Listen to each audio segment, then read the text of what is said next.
Hello everyone, कैसे हैं आप सभी। एग्ज़ाम में आप सभी का स्वागत है और मैं अवनीश, मेरे साथ है ऋषि सर और ये हमारे स्पेशल गेस्ट हैं आज। इन्होंने अभी यूपीएससी का एग्ज़ाम क्रैक किया है और इनके काफ़ी अच्छे मार्क्स हैं, तो इनकी पूरी स्ट्रेटजी देखेंगे कि इन्होंने कैसे प्लानिंग की, क्या फेलियर देखा ज़िंदगी में, कैसे काम किया, इन सब के बारे में बात करेंगे। सर आपका बहुत बहुत स्वागत है। Thank you sir. और सर से सबसे पहले हम ये पूछते हैं कि सर आपने यूपीएससी का एग्ज़ाम दिया है, तो what is a pattern of this examination, कि कैसा एग्ज़ाम होता है, सीबीटी होता है, कितने मार्क्स का होता है, तो उसके बारे में थोड़ा सा शॉर्ट बता दीजिए। सीबीटी होता है और इसमें क्या होता है, मैथ्स होती है, रीजनिंग होती है, हिंदी होती है और एक सब्जेक्ट होता है जीएस, जो 400 का मार्क्स का पेपर होता है और 40 क्वेश्चन आते हैं और इसमें 2.5 नंबर का एक क्वेश्चन होता है, तो 100 के सेक्शन में डिवाइड हो जाते हैं। ठीक है। तो सर इसमें कोई भी नेगेटिव मार्किंग तो नहीं है ना? नहीं, इसमें कोई नेगेटिव मार्किंग नहीं है। और सर आपके क्या स्कोर थे इसके अंदर? मेरा 324.5 जो फाइनल स्कोर था वो था और मेरा 322 जो था वो रॉ स्कोर था। ओके, नॉर्मलाइजेशन में बढ़ गए थे सर आपके मार्क्स। ओके सर आपका पहले एकेडमिक्स पूछ लेते हैं कि कहाँ से आप। मेरा एकेडमिक्स बहुत अच्छा कभी भी नहीं था। ठीक है, पहले स्टार्टिंग में मेरा बहुत मन नहीं लगता था और गांव में जो पढ़ाई हुई थी वही हुई थी। गांव में क्या था कि ठीक है, पढ़ रहे हैं, खेल रहे हैं, वो वाला हिसाब किताब था और गांव में उतना माहौल भी नहीं था। मतलब ये था कि गांव में मुझे बेसिक्स चीज़ें भी नहीं सिखाई गई थी, जो मैं 9th-10th में आके मुझे सीखना पड़ा, तो मुझे बहुत उसमें बहुत दिक्कत हुई थी। मेरा जैसे हिंदी मीडियम था पहले, फिर मैं 9th और 10th में इंग्लिश मीडियम स्कूल में आया, तो मुझे वहाँ पहले चीज़ें सीखनी थी, फिर उसके बाद मुझे क्या नाम पढ़ना था, तो मेरा साथ वो मैचअप नहीं हो पा रहा था। ठीक है, तो मेरे 10th में जो आए थे मार्क्स वो थे 49%। थोड़ा सा इधर आ जाइए। तो 49% जो मार्क्स थे वो मेरे घर में, मतलब मेरे घर में ये एक ब्लास्ट के तरीके से गिरा था कि इतने कम मार्क्स, लड़का तो एकदम बाहर से बाहर ही निकल गया, ये क्या ही हो गया, वो वाला हिसाब किताब था तब मेरे यहाँ। तो क्या नाम, जब मार्क्स आए तो लोगों को लगा कि ये लड़का हाथ से निकल गया, अब ये पढ़ाई तो इससे नहीं होगी, कुछ और ही देखना पड़ेगा। फिर क्या नाम, कंपैरिजन भी होने लग गया कि उस टाइम कुछ लोग थे जो रिलेशन में थे, उनके 70% आए थे, तो उन्हें लगने लग गया कि यार क्या नाम, वो मुझसे फिर फ़ोन करके बात किए कि यार तुम्हारे तो बड़े गंदे से स्कोर आए हैं। वो मेरे लिए बहुत ख़राब था। मुझे उस टाइम लगा था कि मैं इतना गंदा मार्क्स आए हैं तो मतलब क्या ही होगा मेरा, लेकिन फिर वो सुसाइडल टेंडेंसी जैसी भी चीज़ें आती थी, लेकिन वो निकल गया। फिर उसके बाद 12th जो आई, वो 12th कैसे भी करके 70%, 68% अराउंड हो गई। फिर उसके बाद ग्रेजुएशन आया, ग्रेजुएशन भी मैंने करके 58% करके पास कर ली। तो अपना जो बैकग्राउंड था, जो बहुत अच्छा, ऐसा नहीं कि बहुत अचीविंग था, बहुत अच्छा था, लेकिन उसके बाद जो ग्रेजुएशन के बाद मैंने ग्रेजुएशन की, फिर पीजी की, फिर उसके बाद जब मैं दिल्ली में आया, वो मेरे लिए एक ब्रेक थ्रू था। मुझे लगता है दिल्ली में आना एक बहुत बड़ा, मेरे परिवार में पारिवारिक स्थिति ठीक थी, तो उन्होंने कहा कि पढ़ने की छूट दी थी, तो वो मेरे लिए एक बड़ा ब्रेक थ्रू था। मैंने यहाँ आके जो मेहनत करी है वही मेरा इस सिलेक्शन के लिए है, ये मेरे लिए सफलता की बात थी। बाकी चीज़ें जो थी, बैकग्राउंड मेरा बहुत अच्छा कभी भी नहीं था, मतलब पढ़ाई बैकग्राउंड का जो, हाँ, जो स्टार्टिंग थी वो बहुत अच्छी नहीं थी। सर फिर जैसे कि आपका बैकग्राउंड अच्छा नहीं रहा, तो बच्चे सोचते हैं कि तू तो ऐसे कर ही नहीं पाएगा जब तेरा बैकग्राउंड खराब है, तो आप कैसे इसमें आए फिर? नहीं, ये मुझे बचपन से हमें लगता था कि मुझे अगर चीज़ें ठीक मिल जाएं तो मैं चीज़ें ठीक कर पाऊंगा, लेकिन मुझे शुरू में थोड़ी चीज़ें ठीक नहीं मिली। फिर उसके बाद 9-10 जो हुई वो एक ख़राब हो गई, क्योंकि मुझे वो बाइलिंगुअल वाली दिक्कत थी। मैं ईमानदारी से बताऊं, एक बारी क्या हुआ कि जब मैं स्टार्टिंग में स्कूल में गया इंग्लिश मीडियम, तो मैं वहाँ स्टार्टिंग में 1 महीने 2 महीने पानी पीने नहीं जा पाता था, क्योंकि मुझे लगता था यहाँ इंग्लिश में बोलना है, जैसे मे आई गो फॉर वाटर या टॉयलेट। ठीक है, तो वहाँ ये बोलना होता था, तो मेरी इतनी फ्लुएंसी नहीं थी कि मैं बोल पाऊँ। तो उस टाइम लगता था कि फिर मैंने धीरे धीरे करके सीखा, लेकिन ऐसा कुछ भी नहीं है कि अगर आप क्या नाम, आपका बैकग्राउंड अच्छा है तो आप क्या नाम, आप नहीं पा सकते। मेरा एग्जांपल है, और बहुत ढेर सारे ऐसे लोग हैं, मेरे तो 49% है, लोगों के 40% होते हैं और वो आईएएस होते हैं। तो ऐसा कुछ भी नहीं है कि आपका बैकग्राउंड खराब है, आपसे एसएससी नहीं निकलेगा, आपसे एसआई नहीं निकलेगा, या आपसे कोई भी ऐसा एग्जाम है जो नहीं निकलेगा। आप देखेंगे अभी 5 साल पहले या 6 साल पहले जितने भी जो बड़ी पोस्ट पे जा रहे हैं या यूपीएससी निकाल रहे हैं, उनके बहुत, ऐसा नहीं कि बहुत अचीविंग स्कोर रहे हैं, बहुत अच्छे, ऐसा कुछ भी नहीं है। वो अगर उनका डेडिकेशन है तो वो अच्छे क्या नाम रैंक लेके आ रहे हैं, यूपीएससी में भी, एसएससी में भी, और भी कोई एग्जाम जो स्टेट हैं उनमें भी। काफ़ी इंस्पिरेशन मिली है इसमें। और सर अभी बताइए कि आपने यूपीएससी का तैयारी किया था, कैसे किया था, कहाँ से पढ़े थे, टेस्ट सीरीज क्या थी, इस सर के बारे में बताइए सर। इसकी एक बड़ी लंबी ऐसी कहानी है कि ये मुझे कोइंसिडेंटली मिला है। ठीक है, कि हुआ क्या कि मेरे 2 दोस्त थे जो मतलब एक एसआई था, और एक मेरी दोस्त थी पूनम। उसे लगता था कि क्या नाम ये इतनी बंदा मेहनत करता है तो इसका होना चाहिए, ठीक है। और जो मेरा दोस्त था उसे भी लगता था कि ये इतनी मेहनत करता है, इसका कहीं ना कहीं तो होना चाहिए। तो ये दो लोगों का मेरे पास प्रेशर था कि कैसे भी करके ये बंदा बस एक बारी फॉर्म डाल दे। तो वो ये कहते थे बस तुम फॉर्म डाल दो, ठीक है, अगर तुम फॉर्म नहीं डाल सकते मुझे बोल दो, मैं डाल दूंगा, ठीक है। तो मैं कहता था ठीक है मैं डाल दूंगा। पहले ऐसे चलता रहा। फिर उसके बाद क्या हुआ, कोविड चल रहा था उस टाइम, तो डेट एक्सटेंड हुई। फिर डेट एक्सटेंड हुई तो तब भी मैंने ऐसे ही करके डाला नहीं। लेकिन उनका प्रेशर, जब भी बात होती थी तो फिर वो बात, फिर वो एकदम प्रेशर सा ही होता था, नहीं तुम्हें डालना ही है, अगर तुम नहीं डाल सकते मुझे डॉक्यूमेंट भेज दो, मैं डाल दूंगा, ठीक है। तो उसमें क्या हुआ कि क्या नाम, मैंने कहा यार चलो इतना चल ही रहा है। उस टाइम एक बार और डेट एक्सटेंड हो चुकी थी, मतलब मैंने लास्ट के लास्ट में एग्जाम फॉर्म डाला है। तो वो एक बारी क्या नाम, मैंने फिर कहा ठीक है चलो करके देखते हैं। तो हुआ क्या, मैंने कहा यार फॉर्म डाल रहा हूँ, मैंने कहा एक बारी सिलेबस तो देखूँ क्या है, ये लोग कह रहे हैं तो एक बारी सिलेबस देखता हूँ। तो उसमें क्या था कि क्या नाम, मैंने एक बारी टेस्ट दिया इसका यूपीएसआई का जो प्रीवियस ईयर आया था।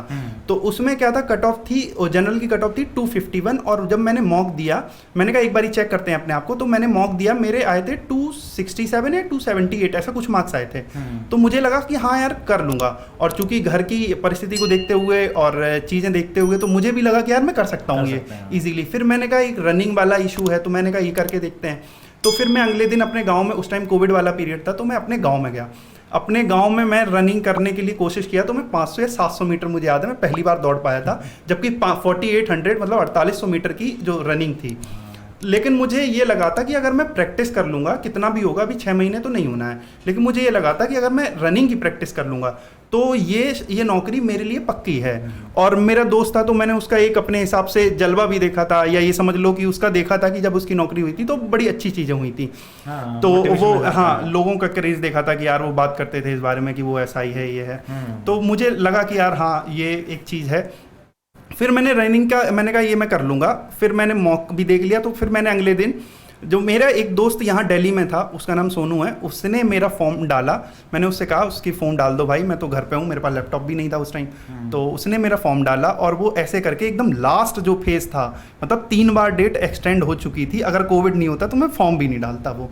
तो ये बड़ी इंटरेस्टिंग सी स्टोरी है फॉर्म मेरे डालने की। बस वो ये सर की मेहनत आपने की थी तो वो बन जाते हैं कारण। हाँ, वो ऐसा था कि क्या नाम, जब मैंने वो अपने मॉक जो दिया उसका एनालाइज किया कि मैं कहाँ इसमें सुधार कर सकता हूँ, तो मेरे मार्क्स मैथ्स, रीजनिंग और जीएस में अच्छे थे। जीएस एक ऐसा सेक्शन था जो मुझे हमेशा से पसंद था, उसे मैं बचपन से ही पसंद करता था, कि वो मुझे लगता था ये अपना कोर सब्जेक्ट है। लेकिन कई बार चीज़ें उतनी नहीं हो पाती, तो फिर मैं एसएससी में आया, और एसएससी में मैंने मैथ्स इतना सीख लिया था कि कहीं जो लेक्शन था वो मैं कितना भी कम लाता, कितना भी टफ पेपर आता, 70-80 आना चाहिए। मुझे ऐसा लगता था कि मेरे इतने तो कम से कम आएंगे ही। और रीजनिंग का भी ऐसा था। तो मुझे जो एक चीज़ समझ में आई, एक चीज़ कि क्या नाम, मैं हिंदी में जो अपना स्कोर सुधार सकता हूँ। तो फिर मैंने कुछ बुक आती हैं, जैसे यूनिक आती है, एक पब्लिकेशन है उसकी आती है, प्रीवियस ईयर बुक आती हैं, वो मैंने सबसे पहले वो ऑनलाइन ऑर्डर करी, चूँकि मैं घर पे था, वो मंगाई। वो क्या नाम, एसएससी का मैंने एग्ज़ाम दिया, तो उसमें भी मेरे मार्क्स 160 अराउंड थे, ठीक है। तो मुझे लगा ठीक है मेंस देते हैं। लेकिन इसी बीच क्या हुआ कि मेंस के पहले एसआई वाली डेट आ गई, तो मुझे लगा कि यार ये तो मैं कर ही सकता हूँ। ऐसा वो एसएससी तक का तो क्या है कि वो आप अगले साल भी कर सकते हैं। एसआई की वैकेंसी क्या है, एसआई की वैकेंसी बहुत सालों बाद आती है, 6 साल बाद। 2016 में आई थी, फिर उसके बाद 2022 में आई है, अब पता नहीं कब आएगी। और मैं कर सकता हूँ इजीली, 4200 पे ग्रेड है, अपना स्टेट है। तो एक लालच ये भी था, और दोस्तों का प्रेशर भी उनका था, वो एक था प्रेशर मेरे पास। तो मैंने कहा ठीक है चलो क्या नाम, एक बारी इसका रिवाइज कर लेते हैं। तो एक सेक्शन उसमें मूल विधि आता है जीएस में, तो वो उसके 4 या 5 क्वेश्चन आते थे। तो मैंने अपने दोस्त से बात करी, एक मेरा यहाँ जो लाइब्रेरी में दोस्त था, वो यूपीएससी की तैयारी करता था, अरुण करके है एक मेरा दोस्त, एक अश्वनी करके दोस्त है। उसने मुझे बताया कि क्या नाम, 4 या 5 क्वेश्चन आते हैं लास्ट टाइम में, अगर आप नहीं पढ़ना चाहें, आपका जीएस स्ट्रॉन्ग है तो आप नहीं पढ़ना चाहें तो आप उसे इग्नोर कर सकते हैं। और मैंने फिर उससे पूछा लास्ट टाइम में कि यार क्या ऐसा है जो और मैं छोड़ सकता हूँ। तो उसने कहा करंट अफेयर्स बहुत ऐसा नहीं, एक क्वेश्चन आएगा तो उसके लिए बहुत मेहनत करने की ज़रूरत नहीं है, क्योंकि मेरे पास बहुत ज़्यादा टाइम था नहीं, करीब 15 दिन लास्ट टाइम एकदम अचानक से आया था, 15 दिन करीब बचे थे। उसमें भी मैंने 3 या 4 दिन घर पर बिता दिए थे, क्योंकि वो उस टाइम जब एग्ज़ाम डेट आई तो मैं उस टाइम दिवाली की छुट्टी पर घर पर था, ठीक है। तो फिर मैंने लास्ट टाइम में अपनी मैथ्स मैंने बिल्कुल भी रिवाइज नहीं करी थी, रीजनिंग भी बिल्कुल रिवाइज नहीं करी थी। जो मेरे पास 5 या 6 दिन थे, उसमें मैंने क्या नाम, जीएस के जो बेसिक एक बारी मुझे रिवाइज करने थे वो मैंने कर लिए थे, और जो हिंदी वाला सेक्शन था वो मैं अच्छे से रिवाइज करके गया था। तो उसमें मेरे जो थे वो एक ठीक ठाक स्कोर आ गया था। और फिर उसके बाद आंसर की आई। आंसर की में मुझे ये लग गया था कि ये इतना स्कोर है कि कुछ भी हो जाए, किसी भी कीमत पे कुछ भी मेरिट चली जाए, मेरा इतना तो मतलब ऐसा नहीं होगा कि सिलेक्शन नहीं होगा। हाँ, एक आपको अंदाजा लग जाता है, आप आसपास लोगों से पूछते हैं, बात करते हैं, तो आपको अंदाजा लग जाता है कि आप इतना क्या नाम, इतना तो इससे ज़्यादा तो नहीं जाएगा। जो लोग कह रहे थे वो करीब 300 कह रहे थे, 295 कह रहे थे, मेरे 322 बन रहे थे। तो मुझे लग रहा था कि कितना भी जाएगा, अगर ये लोग तो हो सकता है थोड़ा कम करके बता रहे हो, 310 से ज़्यादा जाएगा नहीं। हालांकि बाद में वो 306 से ज़्यादा गया भी नहीं, और जनरल 315 या 16 ऐसा कुछ गया था।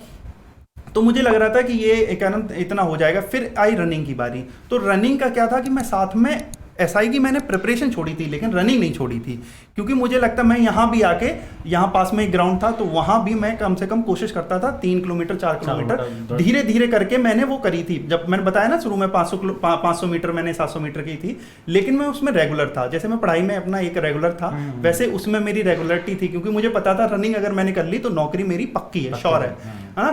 तो मैंने फिर क्या नाम वो धीरे धीरे करके 2.5 किलोमीटर 3 किलोमीटर रनिंग अपनी कर ली थी। फिर उसके बाद जब आंसर की आ गई तो मुझे लगा कि क्या नाम अब सिर्फ रनिंग बच रही है। फिर मैंने एक बारी करके क्या नाम रनिंग शुरू करी, और मैंने कहा आज 5 किलोमीटर दौड़ के ही मानेंगे। तो फिर मैं दौड़ा, तो मैंने करीब 30 मिनट में उसे 29 मिनट कुछ सेकंड में रनिंग कंप्लीट करी। तो मुझे लगा कि हाँ मैंने इतना कर लिया, 28 मिनट में चाहिए थी और 30 मिनट में मैं कर रहा हूँ। तो फिर मैंने कहा लेकिन रिस्क नहीं लेते हैं, तो मैंने एक अकेडमी ज्वाइन कर ली। उन्होंने अपनी तरफ से पूरी कोशिश करी, और फिर मेरा क्या हुआ, मेरी रनिंग 24 मिनट में तक आने लग गई।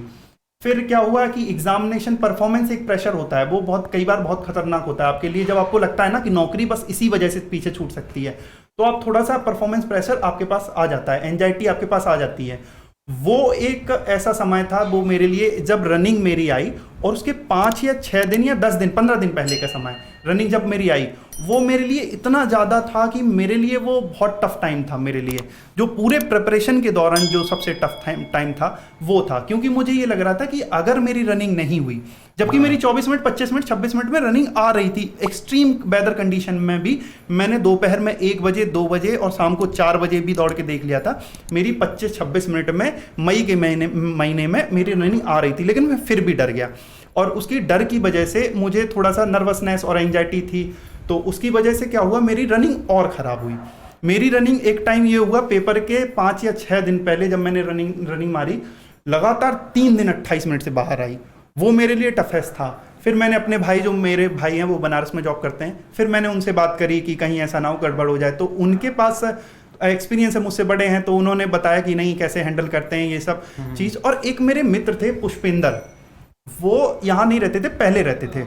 उनका मेरी रनिंग में बहुत योगदान है। उनका क्या था कि जब मैंने उन्हें बताया कि मेरी रनिंग खराब हो रही है, तो वो अपना सारा काम छोड़ के गोरखपुर से यहाँ आए, और 5 जब तक मेरी रनिंग नहीं हुई तब तक वो मेरे साथ दौड़ते थे। और मैं अगर थक जाता था तो क्या नाम तो वो साथ दौड़ते थे, मेरा हाथ पकड़ के दौड़ाते थे। उनका जो लास्ट में जो योगदान है ना, वो उस टाइम मैं बीमार भी हुआ, फिर वो हॉस्पिटल ले गए, उनका जो योगदान है ना वो कभी नहीं भूल सकते। और मेरा एक रूममेट था, उसका क्या नाम रूममेट जो हैं उनका बहुत योगदान है, वो मेरे साथ सुबह जाते थे। एक मेरे साथ रनिंग करने जाता था एक बंदा, अभय, वो बहुत मेहनती लड़का था। उसका क्या नाम दुर्भाग्यवश नहीं हुआ, एसएससी में उम्मीद है पूरा हो जाएगा, बहुत मेहनती लड़का है वो। उसका क्या नाम बहुत योगदान था। वो कई बार ऐसा होता था कि मैं सुबह 5 बजे मेरे रूम पे आ रहा है, मुझे जगा के फिर ले जा रहा है, सर्दियों में और गर्मियों में भी क्या नाम वो कई बार आ रहा है, 4 बजे 4:30 बजे मुझे जगा रहा है, 5 बजे मुझे ग्राउंड पे ले जा रहा है, उसका बहुत बड़ा योगदान था। और फिर लास्ट टाइम में मेरे क्या हुआ, ये राइट वाले लेग में हल्का सा दर्द स्टार्ट हो गया था, तो मैंने पेन किलर खा के रनिंग करना शुरू किया, क्योंकि मेरी रनिंग खराब हो गई थी लास्ट टाइम। तो मेरा एक दोस्त था, वो एनआईटी से था, वो भी एसआई की रनिंग कर रहा था, तो उसने मुझे क्या नाम पैर पे पूरा 1-1 घंटे आधा घंटे मसाज दी। वो उसका बहुत बड़ा योगदान है। तो कई बार आप सफलता में सिर्फ आपका हाथ नहीं होता, आपके परिवार का, जैसा कि मैंने अपने भाई का बताया, अपने रूममेट का, मेरा एक भांजा है, मेरे 2 भांजे हैं, उनका बहुत योगदान था। क्योंकि किसी भी तरह की पैसे की ज़रूरत होती थी, और जैसे घर से आ गए, कई बार ऐसा होता था घर से जो पैसे आ गए वो कई बार कम पड़ गए, तो मुझे मांगने में थोड़ा अजीब लगता था कि यार इतना पैसा खर्च हो रहा है, कहाँ मांगे। तो मैं उसे भांजे को अपने फ़ोन करता था, वो बैंक में एक पीओ है, एक टीचर है, मैं उसे फ़ोन करता था। वो कभी इफ एंड बट नहीं करते थे, कभी ना ये पूछा तुम पैसे का क्या कर रहे हो, क्या कर रहे हो, 5,000 10,000 15,000 20,000, वो उनका पूरा योगदान था। और मेरे पिताजी का भी था। वो बस ये कहते थे, मुझे याद है कि वो कहते थे कि राजाओं को देखो, वो महमूद गजनवी 17 बार हारा है, तुम तो 1 बार या 2 बार हारे हो। तो कह रहा तुम्हें बहुत डरने की जरूरत नहीं है, बस करते रहो। और मेरे भाई का भी योगदान था, इन लोगों का बहुत योगदान था। मेरी एक दोस्त है दामिनी, उसका बहुत योगदान था। वो बस कहती थी कि कहीं ना कहीं तुम्हारा हो जाएगा, तुम बस मेहनत करते रहना। उसका बहुत योगदान था। मतलब फ्रेंड सर्कल आपके काफ़ी अच्छे थे। हाँ, फ्रेंड सर्कल जो हमारे, मैं बताऊं, जो जीवन में जो 4 या 5 लोग होते हैं जो हमारे एक टाइम पे जो हमारे जीवन में प्रभाव डालते हैं। 5 लोग या 4 लोग से ज़्यादा होते नहीं है, बस वो 5 लोगों का सर्कल हमारा जीवन डिसाइड करता है कि हम आगे 20 या 30 साल जो हमारा आगे भविष्य है वो कहाँ जाएगा। कहते हैं ना कि 20 साल और 30 साल के बीच में आप जो करते हैं ना, वो अगले 50-60 और आने वाली पीढ़ी डिसाइड कर देती है कि आपकी आने वाली पीढ़ी कहाँ जाने वाली है। तो जो ये 5 या 4 आपके दोस्त हैं, ये हो सकता है भले ही आपके दूर हों। मेरा जैसे एक सूरज दोस्त था, उसे वो कहता था कि मुझे किसी पे भरोसा नहीं है जितने मेरे दोस्त हैं, लेकिन मुझे तुम पे भरोसा है, तुम कर ले जाओगे, कुछ ना कुछ ऐसा कर ले जाओगे कि जिससे तुम्हें ये नहीं लगेगा यार ये क्या ही कर लिया। तो बहुत दोस्तों का बहुत योगदान था। और वो 4 या 5 जो दोस्त होते हैं वो आपका करियर और जीवन डिसाइड करते हैं। वो आप बस अच्छे जरूर चुनना। अगर वो अच्छे नहीं चुने, ईमानदारी से मैं बता रहा हूँ, 4 या 5 साल कब बर्बाद हो जाएंगे, जब आप 5वें साल पर खड़े होंगे तो आप पीछे पलट के देखेंगे आपको कुछ भी नहीं मिलेगा, कुछ भी। इसीलिए कोशिश करना वो अपने दोस्त बहुत अच्छे चुनना। मतलब पूरे उसके साथ सुनो, ये ना हो कि लास्ट में दिक्कत हो जाए आपको। वो आपके, क्योंकि आपके दोस्त कई बार ऐसा होगा कि आपके दोस्त आपसे कुछ, अगर आपने ढंग के दोस्त नहीं चुने तो वो आपको ऐसी चीजें, ऐसी बातें करेंगे जो आपको आगे तो नहीं ले जाएंगी, पीछे जरूर ले जा सकती हैं, आगे नहीं ले जाएंगी। तो आप कोशिश करना अच्छे दोस्त चुने। अच्छे दोस्त चुनना बहुत जरूरी है, आगे भी और आज भी। अपनी तैयारी करते टाइम अपने ऊपर वाले ही चुने, नीचे वाला नहीं चुने। नीचे वाला चुनने में कई बार ऐसा होता है कि हमें लगता है हमें बहुत आता है, और ये कॉन्फिडेंस हमें कई बार मार देता है। कई बार हमें लगता है हमें तो आता है, लेकिन एग्जाम में हम अच्छा बेटर नहीं कर पाते। तो ये जरूर करना कि दोस्त अच्छे चुनना, और जिन्हें आपके अगर 300 नंबर आ रहे हैं तो उसके 310 आए या 320 आए, ऐसे दोस्त चुनना। तो ये ज़्यादा आपको फायदा पहुंचाएंगे। बाकी कई बार ऐसा होगा 300 295 वाला भी आपको फायदा पहुंचाएगा, वो भी आपको। लेकिन कोशिश करना बस दोस्त अच्छे हों जो आपको आपको कहीं पीछे ना ले जाएं, आगे ले जाएं। आपसे ऐसी बातें करें जो आपको आगे ले जा रही हैं, पीछे ना ले जाएं। अब सर आपने पूरा मोटिवेशन तो दे दिया और ये बता दिया कि कौन से आपके पास किसने आपका योगदान दिया, क्या चीज़ छोड़नी चाहिए, वो आपने अच्छे बताया। अब बात करते हैं कि सिलेक्शन हो गया लास्ट मोमेंट पे, आपकी इतने सालों की मेहनत कामयाब हो गई, तो रिएक्शन क्या था? रिएक्शन की एक मेरी कहानी है कि मैं उस दिन मेरा UPPCS का पेपर था, और चूंकि SI में डिसाइडेड हो गया था कि 4200 मिल ही जाएगी, रनिंग हो ही चुकी थी मेरी। और तो 12 तारीख को पेपर था SI वाला, तो UPPCS वाला, तो वो मैंने डाल रखा था। तो रनिंग हो गई थी, तो मैंने कहा एक बार UPPCS का पढ़ लेते हैं, और मुझे उसमें GS में इंटरेस्ट था, तो मैंने कहा एक बार पढ़ते हैं, अच्छे से पढ़ते हैं। जितने भी दिन मेरे पास, करीब 15 दिन रनिंग के बाद बचे थे, करीब 20 दिन बचे थे, तो मैंने कहा एक बार अच्छे से करते हैं। तो मैं UPPCS का एग्ज़ाम देने गया, और जो मैं पहला पेपर, जो CSET का 1 पेपर होता है, फर्स्ट पेपर होता है, वो मैंने दिया, तो वो मेरा अच्छा गया, ठीक है। और दूसरा वाला जो था, मैंने कहा एक बारी जाके फॉर्मूले एंड ये सब चीज़ें हैं जो भी हैं, ये सब सारी चीज़ें मैं देख लेता हूँ। तो इसमें क्या हुआ कि मैंने क्या किया, अपने फ़ोन को साइड में रख दिया, और फ़ोन कर मतलब जो रिजल्ट है वो करीब 1:30 से 2 बजे आ गया था। 2:15 बजे तक जो भी सिलेक्टेड कैंडिडेट थे उनको सबको पता चल गया था, जो भी कैंडिडेट थे उन्हें पता चल गया था कि भाई मेरा हो गया।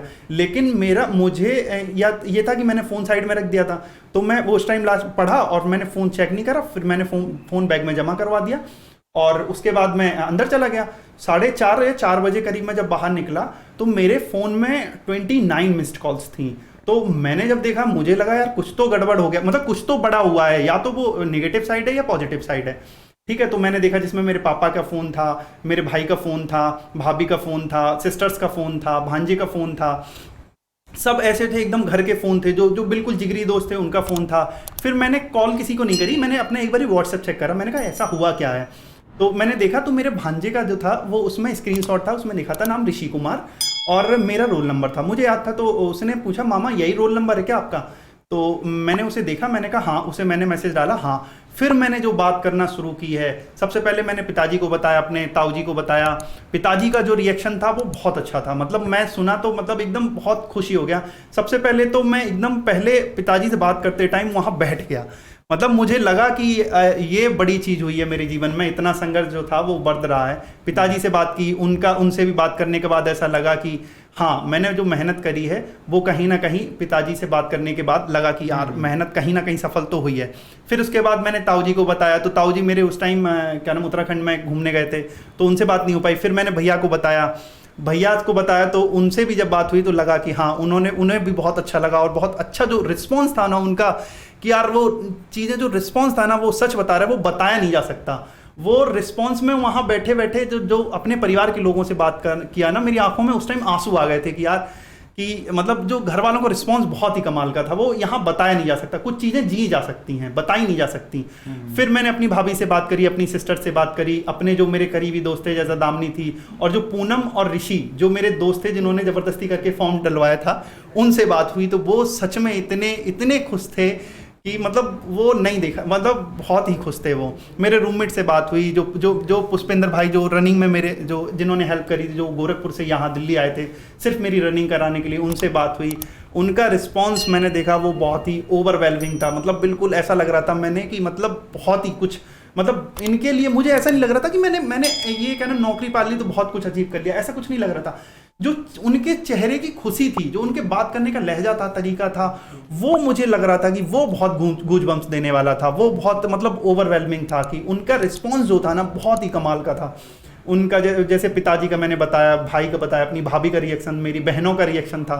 मेरी बहनों का रिएक्शन बहुत ही कमाल का था। जो मेरी बड़ी बहन है उनका रिएक्शन बहुत ही अच्छा था। जो मेरे दोस्त थे वो मतलब बहुत ही अच्छे थे। चूँकि मेरे साथ ज़्यादा मैं बहुत वोकल नहीं हूँ तो बहुत ज़्यादा दोस्त नहीं थे, लेकिन जो भी थे उनका रिएक्शन मैंने देखा, वो सुना, वो बहुत ही सच में बहुत ही कमाल का था। हाँ सर, मतलब यही है कि आपने जो भी हासिल किया उसमें आप ये बोलोगे कि आपका योगदान नहीं था, सबका मिला के। नहीं, ये कहना तो मुझे लगता बहुत ठीक नहीं होगा। इसमें मैं जिस लाइब्रेरी में पढ़ता हूँ, जो बंदा रिसेप्शन पर बैठता है, जो मेरे बगल में बैठता है, जो मेरे दूसरे वाले साइड में बैठता है, मेरे पिता, मेरे भाई, ठीक है, भाभी और बहनें, चूँकि मेरे भैया मुझे पैसे भेजते थे कि भाई कोई, और मुझे याद है कि मेरे घर मतलब मेरे भैया जब मुझे पैसे भेजते थे, वो मेरे ताऊ जी के लड़के थे, उन्होंने कभी मुझसे कुछ नहीं पूछा, हिसाब नहीं लिया कि तुम क्या कर रहे हो। उन्हें बस ये इतना भरोसा था कि ये कुछ ना कुछ कर लेगा, क्योंकि उन्हें लगता था, क्योंकि पहले का स्टार्टिंग मेरा बैकग्राउंड खराब था। जो बचपन का मेरे बहुत अच्छी स्कूल, वो क्या नाम, बहुत अच्छा नहीं पढ़ा मैं, लेकिन जब मैं बाद में उन्होंने मुझे पढ़ते हुए देखा, जो घर वालों ने, तो उन्हें लगता था ये बंदा इतना कुछ कर लेगा कि ऐसा नहीं रहेगा कि यार वो क्या नाम अचीव नहीं कर पाया कुछ। तो वो एक मेरे साथ बहुत अच्छा, वो पॉजिटिव था। सर आप बात करते हैं कि देखो बहुत सारी फेलियर देखे हैं ज़िंदगी में, हाँ, और उनसे निकल के बाहर आए हैं। अब आपके जो जूनियर आने वाले हैं, एस्पिरेंट जो तैयारी कर रहे हैं, एसएससी कर रहे हैं, सीजीएल कर रहे हैं, एसआई कर रहे हैं, पैटी कर रहे हैं, बहुत से एग्जाम क्लियर कर रहे हैं, तो ऐसी क्या चीज़ें हैं जिनको आप चाहोगे कि वो अवॉइड करें प्रिपरेशन के टाइम पे, और कौन सी ऐसी चीज़ें हैं जो आप चाहोगे कि वो करें कि यदि आप ये करोगे तो सिलेक्शन के पास पहुंच जाओगे? सबसे पहले मैं ये वाले क्वेश्चन पे आता हूँ कि बहुत फेलियर आते हैं। फेलियर देखो पार्ट ऑफ लाइफ है, ये आएंगे ही। आप कुछ भी करेंगे, नौकरी देखो एक चीज़ है, कई बार कई लोगों की लगती है, कई बार नहीं लगती। ये ऐसा है कि आप मेहनत करेंगे आपकी लग जाएगी, आज नहीं लगेगी कल लगेगी। लेकिन ये कई बार लोग होते हैं ना, वो आपको बहुत परेशान करते हैं। जैसे मैं अपनी लाइब्रेरी का एक किस्सा बताता हूँ।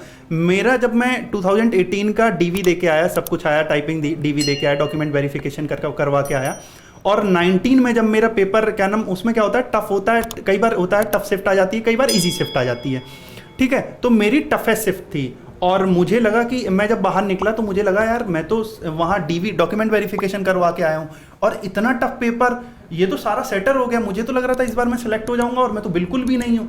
तो वो फिर मैं वहाँ से लौटा, फिर मुझे लगने लगा यार मेरा कुछ नहीं हो पाएगा, क्या सारा जीवन ऐसे ही चलेगा। फिर मैंने अपने दोस्तों से बात करी, रूममेट से बात करी, और यहाँ जब मैं लाइब्रेरी में आया, लाइब्रेरी में शादना में मैं जिसमें पढ़ता था, उसमें मैं आया, तो उसमें मुझे एक सज्जन मिले, तो उनका पेपर ठीक हुआ था। तो उन्होंने मुझसे कहा कि आप ज़्यादा पढ़ते हैं इसीलिए क्या नाम आपका सिलेक्शन नहीं हो रहा, कहीं सिलेक्शन उनका भी नहीं हुआ था, लेकिन उन्होंने कहा कि आप ज़्यादा पढ़ते हैं इसीलिए आपका पेपर ख़राब हुआ। वो मुझे बहुत ख़राब लगा था। वो मुझे लगा था कि यार इसमें मतलब लोग तो कहते हैं कि यार ज़्यादा पढ़ो, ज़्यादा मेहनत करो, ज़्यादा टेबल टाइम दो, लेकिन कोई बंदा आपसे कहे कि आपका ज़्यादा पढ़ रहे हैं इसीलिए सिलेक्शन नहीं हो रहा, वो मेरे लिए बहुत ही ज़्यादा ख़राब था। लेकिन फिर मैंने उसे बहुत ज़्यादा अपने दिमाग पर लिया नहीं। मैंने कहा ठीक है, जो कह रहे हैं कहने दो, उससे क्या ही फ़र्क पड़ता है, लेकिन मैं टेबल टाइम प्रॉपर दूंगा। तो मैंने टेबल टाइम दिया, खूब दिया, और उसमें क्या हुआ, फेल्योर आए, लगातार आए। कई बार CHSL में मैंने एक बार टाइपिंग दी, उसमें मेरी कानपुर टाइपिंग पड़ी थी, उसमें कीबोर्ड इतने ज़्यादा ख़राब थे कई बार, तो वो मेरी चीज़ें ठीक नहीं हो पाई। एक बार DMRC का मैंने साइको दिया, साइको जो जब दिया उसमें मेरा परफॉर्मेंस एंग्जाइटी इतनी थी, मेरे मार्क्स, मेरे एक दोस्त था उसके धीरेन्द्र उसके बराबर ही थे, और वो वो क्या नाम यूआर से था, मेरा ओबीसी था, तो मुझे लग रहा था कि यार हो जाएगा मेरा। लेकिन मेरे पास परफॉर्मेंस एंग्जाइटी की वजह से मेरा साइको खराब हुआ, फिर मैं बाहर हो गया, उसका हो गया फाइनली, उसे बहुत ज़रूरत भी थी, उसका हो गया। तो फेल्योर आपकी ज़िंदगी में आएंगे, और ऐसा नहीं कि नौकरी लग गई है तो आपके जीवन में फेल्योर नहीं आएंगे, निश्चित ही आएंगे। इनको आपको टैकल करना है और बहुत ही वाइजली हैंडल करना है, वरना जीवन में पर हर दिन परेशानी आएंगी। आप जैसे मैं ऐसा ही बनाऊँ तो क्या इसमें समस्याएं नहीं आएंगी? कई बार ऐसा होगा मैं केस सॉल्व नहीं कर पाऊंगा, लेकिन ये पार्ट ऑफ लाइफ है। अगले दिन हो सकता है सॉल्व हो जाए, अगले दिन नहीं हो पाए, उसके 4 दिन बाद हो जाएगा, लेकिन ये पार्ट ऑफ लाइफ है। इसमें बहुत आपको डिमोटिवेट होने की कोई ज़रूरत नहीं है। आप बस पढ़ते रहिए, लेकिन टेबल टाइम ज़्यादा से ज़्यादा दीजिए। सर दोनों बता दिए कि नेगेटिव और पॉजिटिव क्या क्या है, उस पर आप काम कर सकते हैं।